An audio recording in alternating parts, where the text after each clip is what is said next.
ایران نے اپنے ہرمز میں جہازوں کو نشانہ بنا کر MOU کی خلاف ورزی کی۔ ٹرمپ صرف بیٹھ کر ایران کو جہازوں پر حملہ کرتے نہیں دیکھیں گے۔ ترجمان وائٹ ہاؤس سے کیرولین لیوٹ نے دعویٰ کیا، ایران اور امریکہ کے درمیان بات چیت کا سلسلہ جاری ہے۔ ایران معاہدہ کرنے کا خواہش مند ہے۔ ایران کو کسی صورت جوہری ہتھیار رکھنے کی اجازت نہیں دی جائے گی۔ ایران کے اسکول مینا پر حملے سے متعلق تحقیقات جاری ہیں۔ امریکی فوج کبھی بچوں اور شہریوں کو نشانہ نہیں بناتے۔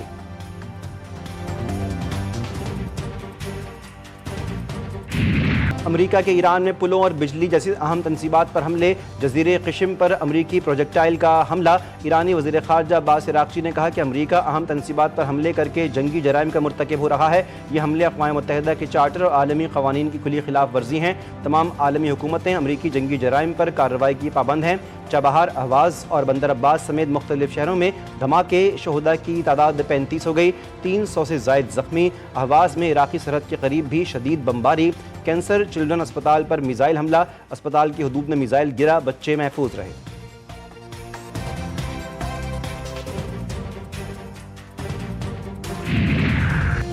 اگر ایران کے انفراسٹرکچر کو نشانہ بنایا گیا تو خطے میں موجود انفراسٹرکچر تباہ کیا جائے گا۔ ترجمان ایرانی فوج کے خاتم الانبیاء مرکزی ہیڈ کوارٹرز نے خبردار کر دیا، کہا امریکہ خطے میں قانون شکنی اور عدم استحکام کو جاری رکھے ہوئے ہے۔ آبنہ ہرمز ایران کے لیے سرخ لکیر ہے۔ امریکہ کو اس معاملے میں مداخلت نہیں کرنے دیں گے۔ دشمن کی جان لے کہ ہمارے لیے فیصلہ کن کارروائی کا لمحہ ضبط کا نہیں ہوتا۔ ایران کی مسلح افواج کی جانب سے جو رد عمل آئے گا وہ برابری کا نہیں بلکہ اس سے کہیں زیادہ ہوگا۔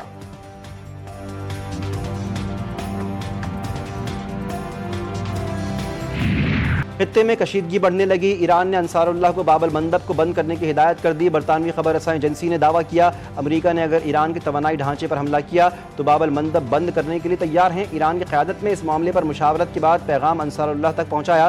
خبر رساں ایجنسی کے مطابق انصار اللہ نے باب المندب کے اطراف میزائل اور ڈرون تعینات کر دیے۔ ٹرمپ نے بھی ایران میں زمینی فوج بھیجنے پر غور شروع کر دیا۔ امریکی اخبار کا دعویٰ، ایرانی جزائر پر قبضے کے منصوبے کا انکشاف۔ رپورٹ کے مطابق گزشتہ کئی روز کے دوران ہونے والی اعلیٰ سطح کی بریفنگز میں صدر ٹرمپ کو سفارتی کوششوں کے ساتھ زمینی فوجی کارروائی کے مختلف آپشنز پر بھی بریفنگ دی گئی۔ ایران کے خلاف فوجی دباؤ بڑھانے سے متعلق متعدد تجاویز کا جائزہ لیا گیا۔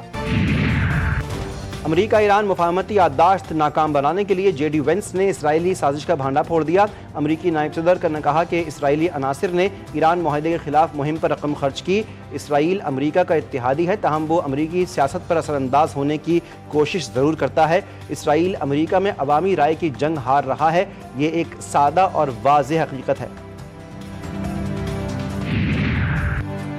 ٹرمپ کا داماد اور وٹکاف مذاکرات کی آڑ میں مالی فائدہ اٹھا رہے ہیں۔ ایران کا الزام امریکی نائب صدر کو خبردار کر دیا۔ امریکی ویب سائٹ کے مطابق ایران نے JD وینس کو نجی پیغام میں خبردار کیا تھا کہ سٹیو وٹکاف اور جیریڈ کشنر مذاکراتی عمل تک اپنی رسائی کو مبینہ طور پر مالی فائدے کے لیے استعمال کر رہے ہیں۔ وٹکاف اور کشنر کی موجودگی دائمی ڈیل نہیں ہونے دے گی۔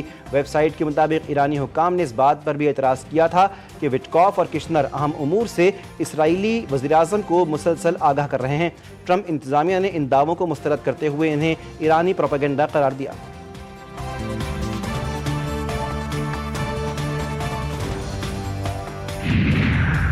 خطے کی صورتحال یا غیر یقینی، ممکنہ چیلنج سے نمٹنے کے لیے مکمل تیاری رکھیں۔ وزیراعظم کی ہدایت۔ شہباز شریف کی زیر سربراہی خطے میں کشیدگی ملکی معیشت پر اثرات کا جائزہ لیا گیا۔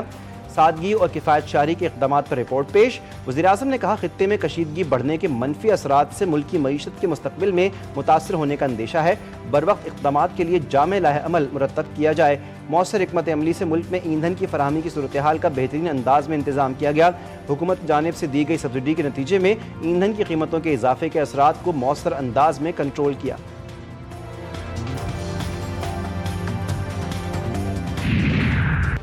GSP پلس رپورٹ میں پاکستان سب سے زیادہ مستفید ہونے والا ملک قرار۔ یورپی کمیشن کی رپورٹ کے مطابق 2024 میں پاکستان کی 7.5 ارب یورو مالیت کی برآمدات GSP پلس رعایتوں سے مستفید رہیں۔ پاکستان کو تقریباً 732 ملین یورو کی ٹیرف بچت حاصل ہوئی۔ پاکستان نے GSP پلس رعایتوں سے استفادے کی شرح 95.1% تک پہنچا دی۔ GSP پلس سے متعلق تمام 27 بین الاقوامی کنونشنز کی توثیق برقرار رکھی۔ پنوں میں CTD اور پولیس کا آپریشن، 5 خارجی دہشت گرد ہلاک، متعدد فرار۔ پولیس کی بھاری نفری موقع پر پہنچ گئی۔ ہلاک دہشت گردوں سے بڑی تعداد میں اسلحہ اور گولہ بارود برآمد۔